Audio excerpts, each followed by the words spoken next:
50억 클럽 의혹과 박영수 전 특검에 대한 수사 전망 법조팀 홍조 기자와 자세히 알아보겠습니다. 홍 기자, 김만배 씨가 문을 연 이유, 어떤 이유였을까요? 50억 클럽 의혹 사건에서 그 돈을 약속했다는 김만배 씨의 진술은 굉장히 중요합니다. 그렇죠. 하지만 당사자인 김 씨는 입을 열지 않고 있었는데 검찰이 수사에 고삐를 조여오면서 압박감을 느꼈을 것으로 보입니다.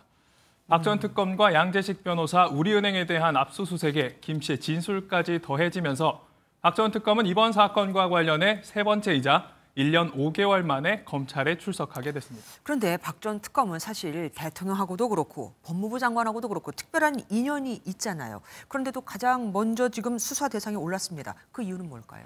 말씀하신 것처럼 박 전 특검은 박근혜 최순실 국정농단 특검 당시 윤석열 대통령, 한동훈 법무부 장관과 함께 수사를 하기도 했죠. 네. 그렇지만 지금까지 드러난 정황들을 봤을 때 박 전 특검은 돈이 오간 인물 중에서 대장동 사업에 가장 깊게 연루된 인물이기도 합니다. 네. 박 전 특검은 화천대유 계좌로 5억 원을 이체하기도 했고 2015년부터 16년까지 화천대유 고문을 지내기도 했습니다. 검찰에선 전 수사팀과 다르다는 점을 강조하고 있는 만큼 혐의 입증에 자신을 보이는 것으로 볼 수 있겠습니다. 지금 보면 곽상도 전 의원 그리고 이번에는 박영수 전 특검 이렇게 수사를 하고 있습니다. 그럼 이 다음 차례는 누가 될까요? 검찰 수사는 돈이 오간 정황들이 있는 인물들에게 맞춰져 있습니다. 예.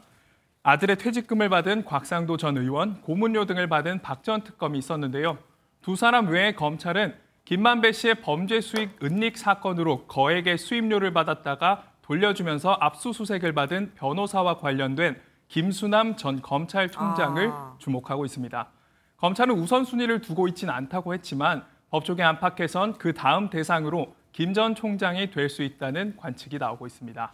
그러면 50억 클럽 그 다른 인물들에 대한 수사는 어떻게 진행이 될 겁니까? 화천대유 고문을 지낸 권순일 전 대법관은 고문료 1억 5천만 원을 받았다가 기부했는데 이재명 대표의 공직선거법 위반 대법원 재판과 관련한 로비가 있었다는 의혹을 받고 있죠. 네. 여기에 50억 원의 돈이 오간 언론사 사주와 리스트에 함께 이름을 올린 최재경 전 민정수석 등에 대한 수사로도 이어질지 관심입니다. 수사 진행 상황에 따라 핵심 인물인 김만배 씨가 추가로 더 증언한다면 수사는 더 빠르게 진행될 전망입니다. 예, 홍지호 기자와 지금까지 함께했습니다. 고맙습니다. 안녕하세요, 김주하입니다.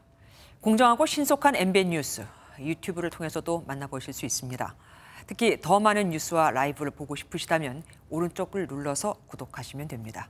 어렵지 않죠? 빠르고 정확한 뉴스로 계속 찾아뵙겠습니다. MBN 뉴스를 시청해 주신 여러분 고맙습니다.